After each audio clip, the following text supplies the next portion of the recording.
Nous jeunes, pourquoi personne ne nous écoute?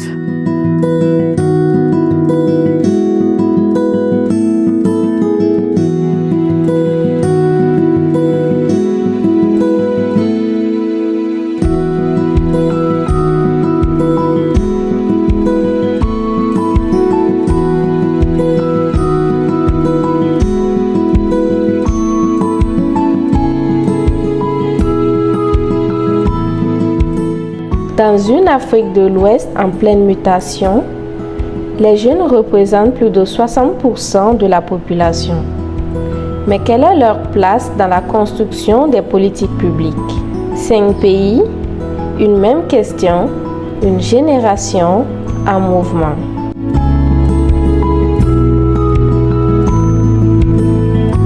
La participation des jeunes à l'élaboration des politiques publiques dans mon pays, le Burkina Faso, reste quand même un grand défi parce que pendant longtemps, les politiques publiques ont été dans une dynamique de consultation en ce qui concerne les jeunes.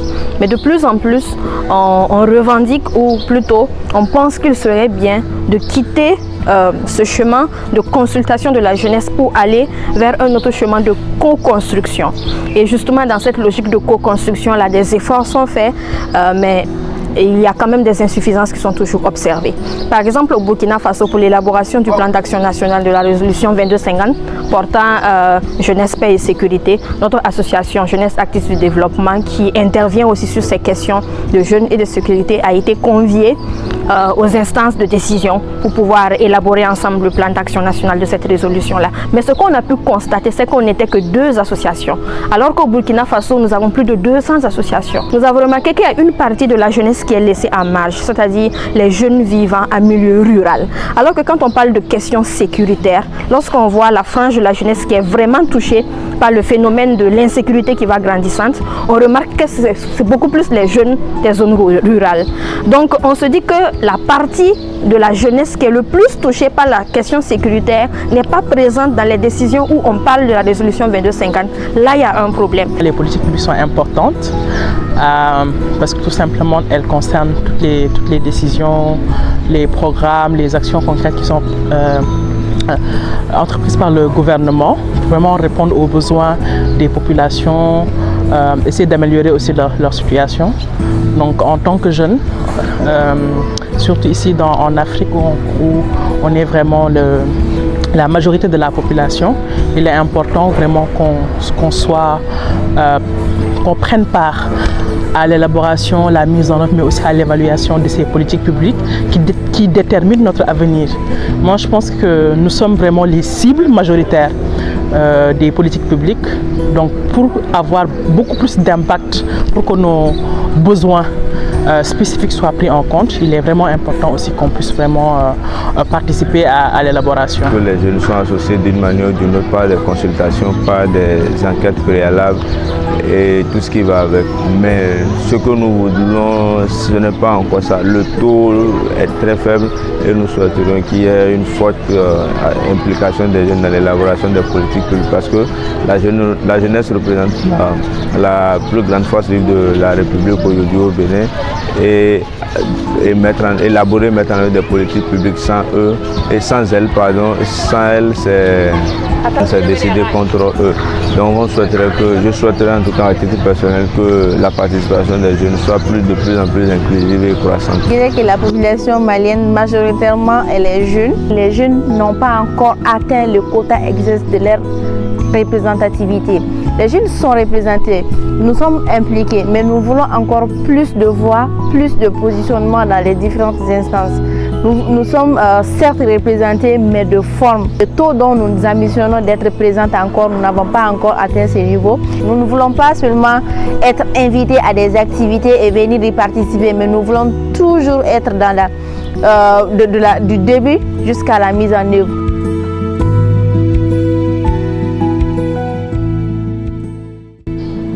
Entre chômage, accès à l'éducation, violence, environnement, les défis sont vastes, mais les idées ne manquent pas. Chaque jeune ici devient porteur de solutions enracinées dans sa réalité locale.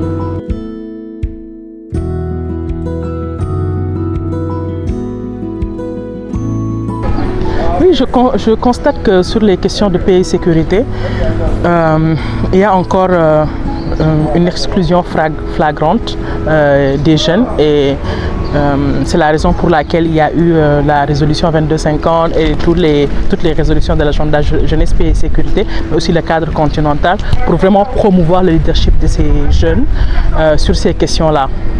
Donc,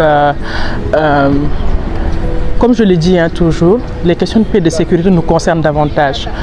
Du fait de notre poids démographique, nous sommes une force démocratique qui aussi participons à la construction de la démocratie, aux élections. Nous sommes une force positive au niveau de notre société. Nous travaillons à la consolidation de la paix, à prévenir les conflits, à asseoir la cohésion sociale dans nos communautés de base. Donc il est important qu'on reconnaisse notre travail et qu'on nous donne aussi une chaise à la table de décision. Nous la prenons actuellement, mais il manque vraiment cette reconnaissance-là qu'on doit donner à notre rôle positif, à nos contributions positives, à la paix, à la sécurité dans nos pays, mais aussi au sein de notre continent. Je pense qu'aujourd'hui nous sommes à l'ère du numérique. Et le numérique est venu révolutionner le monde. Et les jeunes doivent s'approprier des outils numériques pour renforcer leur participation, mais aussi et surtout s'affirmer pour que vraiment leur cri de cœur soit pris en compte par les décideurs politiques. Cette révolution numérique, les jeunes doivent quand même s'en approprier positivement pour vraiment avoir de la visibilité, mais aussi et surtout une bonne réputation qui fera en sorte que les décideurs comprennent que les jeunes sont capables de marcher au même rythme que la science à travers, n'est-ce pas, cette innovation du moment pour vraiment mener les différents combats et aussi faire le plaidoyer pour que vraiment le changement soit au rendez-vous. Les États doivent mettre l'accent sur l'éducation à la citoyenneté, surtout avec l'émergence de nouveaux jeunes, comme on le dit maintenant, une génération qui est vraiment câblée sur les réseaux sociaux. Donc je pense que l'accent devrait être mis sur l'éducation à la citoyenneté pour avoir une génération formée, qui est consciente de ses devoirs et qui mette l'accent sur les droits des êtres humains. Au regard de la supposée dissolution des partis politiques au Mali, au tout début, le débat était vraiment démocratique, civilisé. Comme nous sommes en 2025, il y avait une guerre d'idées. Je me dis qu'une jeunesse consciente qui veut vraiment prendre la relève, comme c'est le cas déjà dans certains de nos pays en Afrique de l'Ouest, nous sommes dirigés pratiquement par des jeunes. Donc le débat devrait continuer à être civilisé, démocratique, une guerre de mots au lieu des armes. Mais au fil de l'évolution des situations, on a vu que certains jeunes se sont adonnés à des violences verbales et physiques, ce qui ne nous honore pas du tout. Nous devons être unis dans la diversité.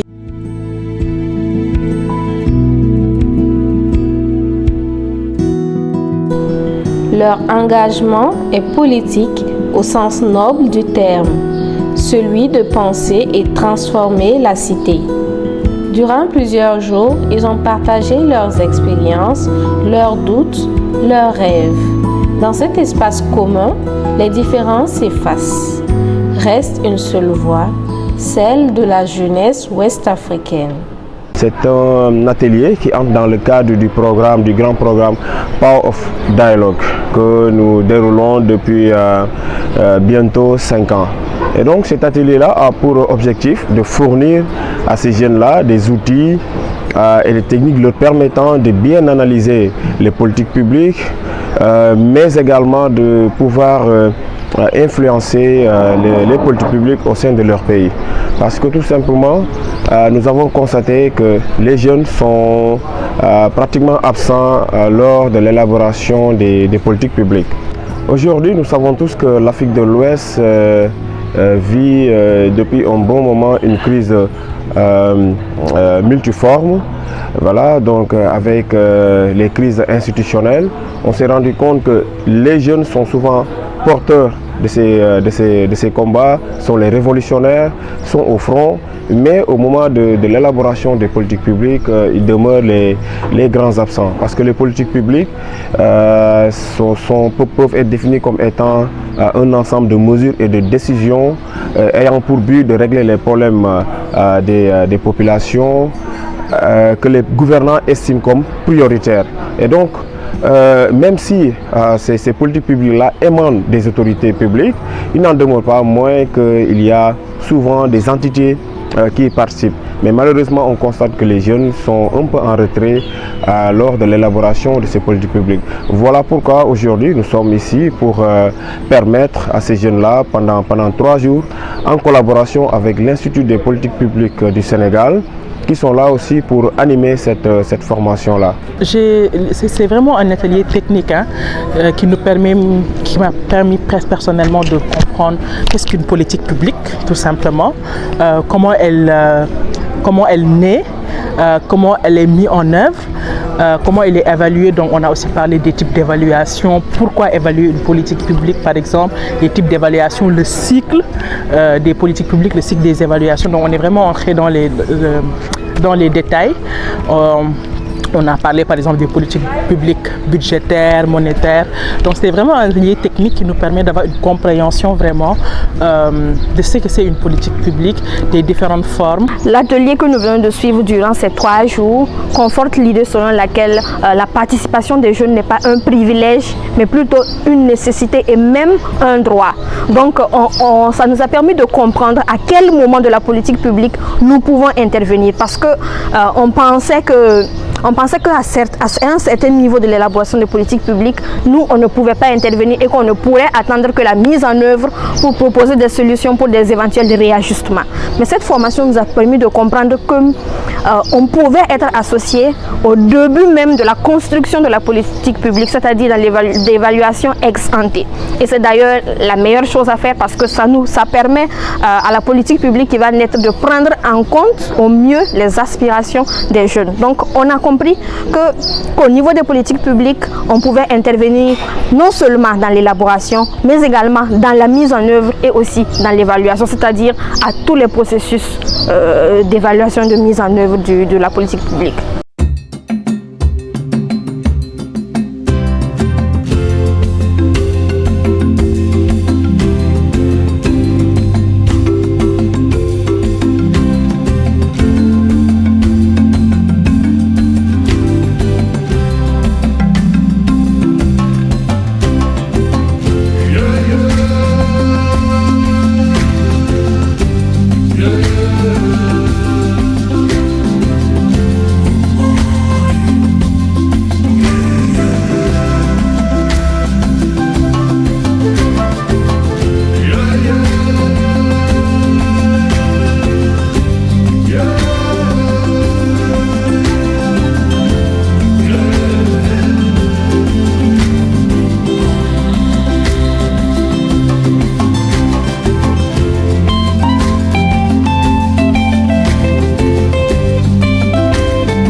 Ils identifient alors les leviers par lesquels une participation aux politiques publiques peut s'exercer.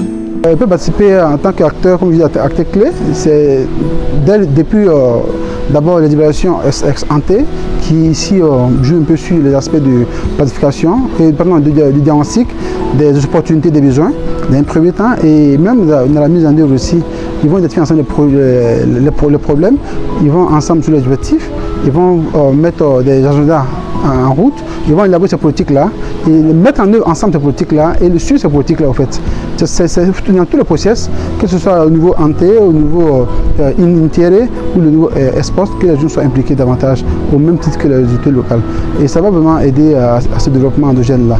Là, il y a une population de tous ces jeunes-là et ils se sentiront à 100% dedans et ça marchera certainement. Les jeunes peuvent participer à l'élaboration des politiques publiques tout simplement en s'appropriant la mise en agenda. Il y a ce qu'on appelle la mise en agenda, c'est-à-dire vraiment le portage de l'élaboration de cette politique publique. L'État peut concevoir plusieurs politiques publiques, que ce soit en matière de sécurité, d'éducation, d'emploi qui concernent les jeunes. Donc on doit être là à travers les manifestations, le plaidoyer, le lobbying, pour pouvoir aussi nous positionner en acteurs de l'élaboration de ces politiques publiques qui nous concernent, comme je le dis. Donc la jeunesse aujourd'hui au Bénin, vous n'êtes pas sans savoir que c'est 60% au moins de jeunes. Et aujourd'hui nous avons les instances telles que le Parlement des jeunes, les mairies des jeunes, le gouvernement des jeunes, les associations de jeunes. Ce serait bien qu'au-delà du ministère de la jeunesse, parce que généralement c'est le ministère de la jeunesse qui implique les jeunes dans les politiques publiques, au-delà du ministère de la jeunesse. Au niveau des affaires étrangères, par exemple, au niveau de l'intérieur, parce qu'aujourd'hui les questions de sécurité, c'est d'abord les jeunes qui sont les plus touchés, que les jeunes soient de plus en plus associés aux politiques publiques afin qu'ils se sentent à l'aise et que cela réponde réellement à leurs besoins et aspirations. Oui, on peut les impliquer en nommant des jeunes massivement à des postes de décision, à des têtes des ministères sectoriels, à des ambassades, à des postes stratégiques en tout cas au sein de la République et leur donner les moyens qu'il faut pour pouvoir s'affirmer réellement. D'abord pour participer au mieux et même être crédible pour que les pouvoirs publics nous considèrent, nous les jeunes, à même de nous prendre dans les instances où on discute les politiques publiques. Il faut d'abord qu'on soit ensemble, soudés et organisés en association ou en mouvement capable de porter la voix de la majorité. Ça, c'est une chose très importante. Donc, davantage, c'est quelque chose qui se fait déjà parce que nous-mêmes, nous sommes là en tant qu'association. Mais davantage, on devrait essayer de fédérer nos forces. Surtout que nous assistons aujourd'hui à des coalitions de gouvernement. Quand on va par exemple l'AES et on sait qu'il y a les jeunes de ces pays quand même partagent des mêmes défis à peu près. Donc, pour des questions spécifiques, ce serait bien qu'on puisse se mettre ensemble, former des coalitions afin de porter des plaidoyers forts. Ensuite, je pense qu'aujourd'hui, nous avons quand même un certain nombre de mécanismes et de dispositifs qui nous permettent de porter de la voix, je dirais même de contraindre les gouvernements à aller dans le sens que l'on les impose de manière générale. Je veux parler ici par exemple des technologies de l'information et de la communication. On a l'habitude d'entendre que l'Afrique a raté la première révolution, celle de la révolution industrielle, et qu'elle ne doit cependant pas rater celle de la révolution numérique. Alors, c'est à nous, les jeunes, d'exploiter à fond ces différents mécanismes qui sont à notre portée afin de donner de la voix, afin de porter un plaidoyer fort pour une meilleure inclusion des jeunes dans l'élaboration des politiques publiques. Aussi, il y a la question des médias qu'il ne faut pas négliger parce que les médias, la plupart du temps, sont appelés dans beaucoup d'États, en tout cas chez moi au Burkina Faso, comme le quatrième pouvoir. Donc, c'est aussi une forme de communication, une puissance que les jeunes, de manière générale, peuvent exploiter pour la mise en agenda de leurs différentes préoccupations dans les politiques publiques.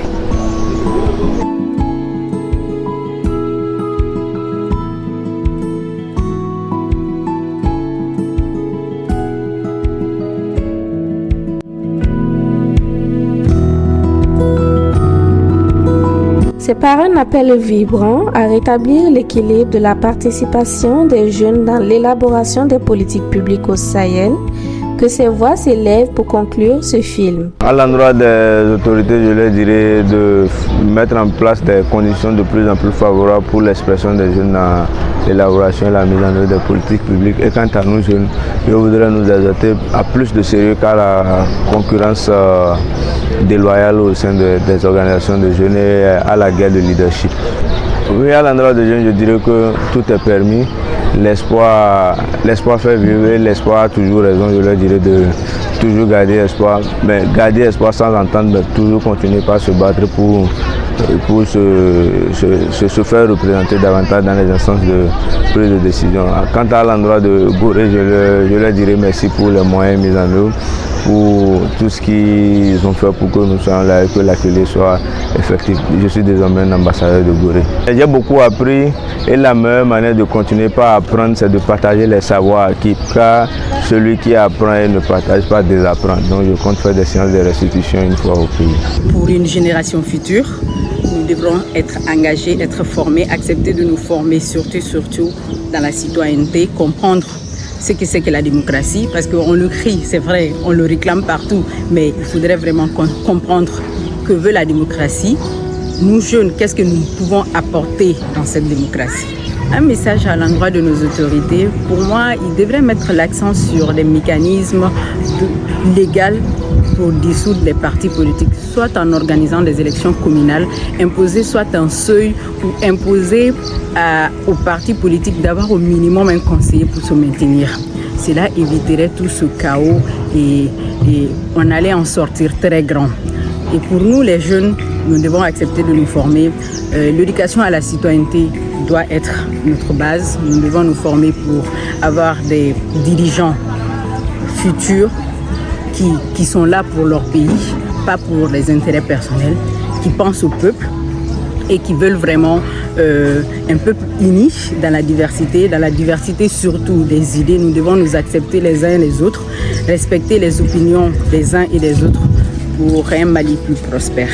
Nous, jeunes, nous ne voulons pas être uniquement des bénéficiaires, nous voulons être des actionnaires. Alors, chers décideurs, chers gouvernements, laissez-nous notre place et notre voix à la place des décisions. Ils sont jeunes, originaires du Bénin, du Burkina Faso, du Mali, du Niger et du Sénégal. Leur message est clair. Ils exigent une place pleine et entière dans les processus décisionnels. Comme vous, comme moi, comme nous, ils refusent le silence. Déterminés, ils rompent avec les logiques établies pour faire émerger un développement durable porté par la jeunesse et pensé pour elle.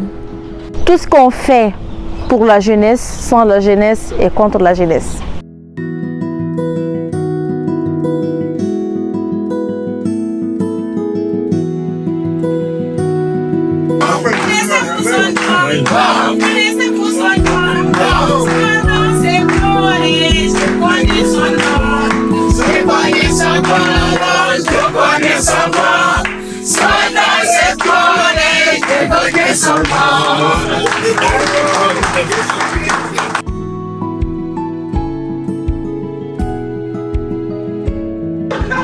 What's up?